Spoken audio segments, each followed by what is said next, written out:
Hello everyone. मैं सिद्धार्थ सिंह और मेरे साथ प्रसून सिंह है आज। सी ए पी एफ ए सी 24 में ए आर 149 थी। एंड बेसिकली एक वीक बचा है आपके paper one plus paper two 3 अगस्त को एग्जाम है।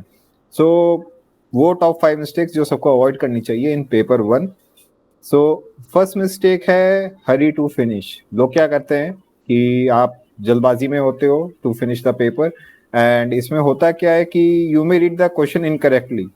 और आप क्या कर सकते हो कि भले ही आपने क्वेश्चन पेपर में सही ऑप्शन को आइडेंटिफाई कर लिया, बट आप बिकॉज जल्दी में हो तो आप पैनिक में, out of fear what ever, आप गलत ऑप्शन मार्क करके आते हो अपने आंसर शीट में। करना क्या चाहिए कि हर क्वेश्चन को सेम माइंडसेट से अप्रोच करो कि ठीक है, you have to get it right. Hurry नहीं करना क्वेश्चन के through, be patient and question को आराम से पढ़िए एटलीस्ट एक बार। रसुन, तुम बताना यार, तुम्हें क्या लगता है? जैसे कि सर ने बोला कि आपको क्वेश्चन आराम से पढ़ना है, मैं इसमें ऐड करना चाहूँगा कि आप पेन या फिर पेंसिल से आप जो इम्पोर्टेंट कीवर्ड्स है क्वेश्चन में, आप उसको अंडरलाइन या फिर सर्कल कर सकते हैं ताकि उसका रॉन्ग इंटरप्रिटेशन ना हो। और अगर आपको फिर भी एक बार पढ़ने के बाद समझ ना आए तो वापस धीरे धीरे पढ़िए। और आप एक बार हिंदी को भी रेफर कर सकते हैं। अगर आपकी फर्स्ट लैंग्वेज हिंदी है तो आप एक बार हिंदी को भी देख लीजिए।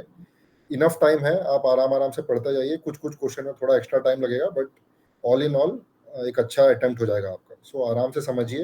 राइट, कोई भी एक इजी क्वेश्चन को हमें गलत मार्क नहीं करना, दैट इज द थिंग।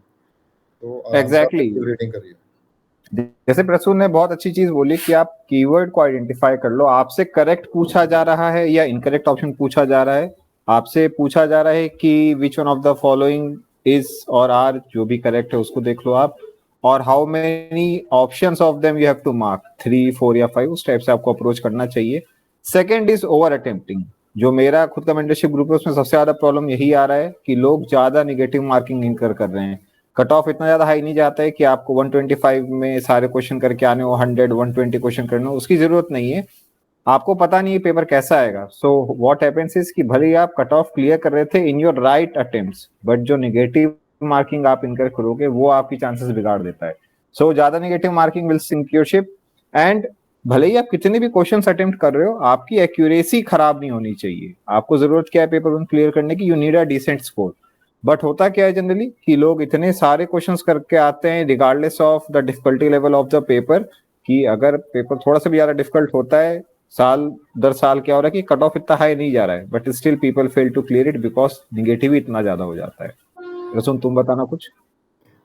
जैसे कि आप लोग जब एग्जाम में जाते हैं तो आपके दिमाग में कई लोग लेके जाते हैं कि हमको 100 अटेम्प्ट करना है, 110 अटेम्प्ट करना है, जो कि पिछले साल के ट्रेंड के हिसाब से आप लेके जाते हैं। बट आपको ये समझना है कि हर साल का जो पेपर है that is different and it is evolving. जैसा सर बता रहे हैं, सीएपीएफ का भी जो कट ऑफ है वो नीचे जा रहा है, सीएससी का कट ऑफ नीचे जा रहा है।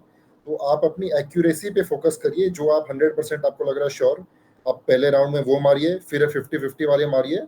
और गेस वर्क जहां हो सकता है सिर्फ वहीं करिए, रैंडमली कहीं पे भी don't try to mess around, क्योंकि उससे क्या होगा, नेगेटिव अटेम्प्ट आपके ज्यादा बढ़ जाएंगे। ठीक है।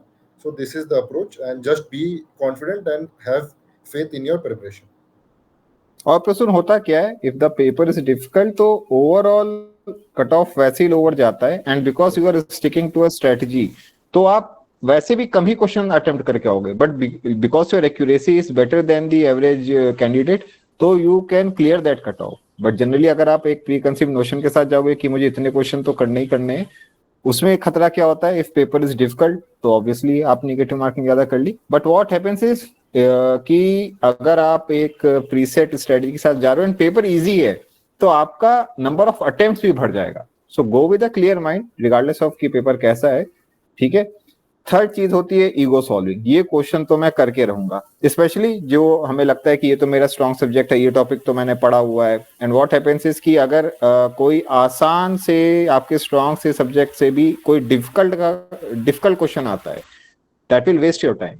तो पॉइंट इज कि आपको एक माइंड में थोड़ा सा एक आइडिया रखना चाहिए कि I should not take more than this number of minutes in any question, regardless of whether वो आपके अच्छे सब्जेक्ट से आए, आपके फेवरेट सब्जेक्ट से आया या कहीं से भी आया है।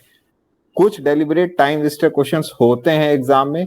डिफिकल्ट क्वेश्चन भी आपको सेम उतने ही नंबर दे रहा है, 2 मार्क्स दे रहा है। कोई बहुत इजी सा क्वेश्चन जस्ट वन वर्ड में you can get it correct, वो भी आपको 2 नंबर दे रहा है। सो ईगो पे नहीं लेना है कि इस क्वेश्चन को तो मैं करके रहूंगा. इफ यू फील कि नहीं टाइम वेस्ट हो रहा है, जस्ट स्किप इट. रसून तुम बताना यार, तुम क्या सोचते हो? तो बहुत सारे स्टूडेंट्स ऐसा करते हैं कि वो अपना कुछ प्रिफर सब्जेक्ट बना लेते हैं, जैसे पॉलिटी मेरा ये स्ट्रॉन्ग सब्जेक्ट है, तो आप पॉलिटी के जो भी क्वेश्चन आए आप चाहते हैं कि आपसे वो अटेम्प्ट हो जाए, बट ऐसा नहीं है. अगर 10 क्वेश्चन आ रहे हैं तो art is something that you can attempt, and 2 ऐसे हैं जो छोड़ना भी होता है. जैसे अगर आप लोग टेस्ट मैच भी देखते हैं तो जब एक अच्छी डिलीवरी आती है तो you have to leave that ball. तो वैसे ही यहाँ पे भी you don't have to keep your ego. कुछ अगर एकदम ज्यादा डिफिकल्ट क्वेश्चन है, you just have to leave it, और इधर उधर से जो लो हैंगिंग फ्रूट्स है पहले आप उनको ले लीजिए, एंड ओवरऑल एक अच्छा परफॉर्मेंस हो जाएगा आपका, just by avoiding this negative marks. Very well said कि आपको जो खराब डिलीवरीज है उनको छोड़ना भी होता है, आपको विकेट तो अपना बचाना ही है. एंड इसमें एक चीज क्या ध्यान देने वाली है, जो पोर्शन आपको इजी लगता है आप उसमें आप मास्टर हो, अगर उससे कोई डिफिकल्ट क्वेश्चन आता है वो आपके लिए भी डिफिकल्ट ही रहेगा. तो इफ यू फील कि नहीं टाइम ज्यादा वेस्ट हो रहा है तो जस्ट लीव इट, उसको ईगो पे लेके उसके पीछे नहीं पड़ जाना है. Then second is gauging the level of paper.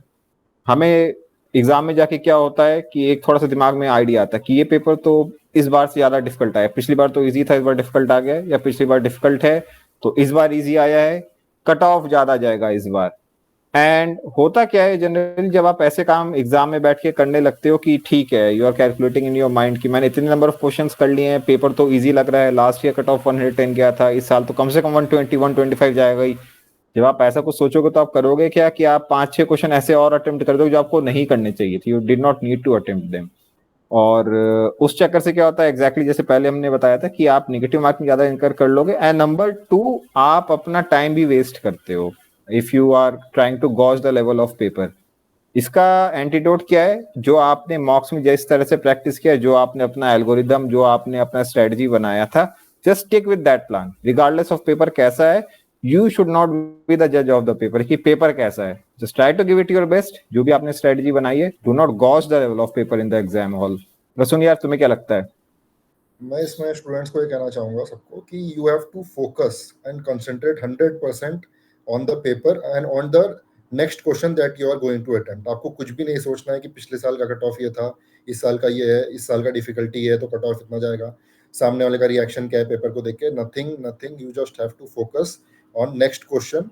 One by one आपको अपना कॉन्सेंट्रेशन बना के एक एक क्वेश्चन आपको करते जाना है, और एग्जाम के बाद आपको काफ़ी टाइम मिलेगा ये सब डिसाइड करने का.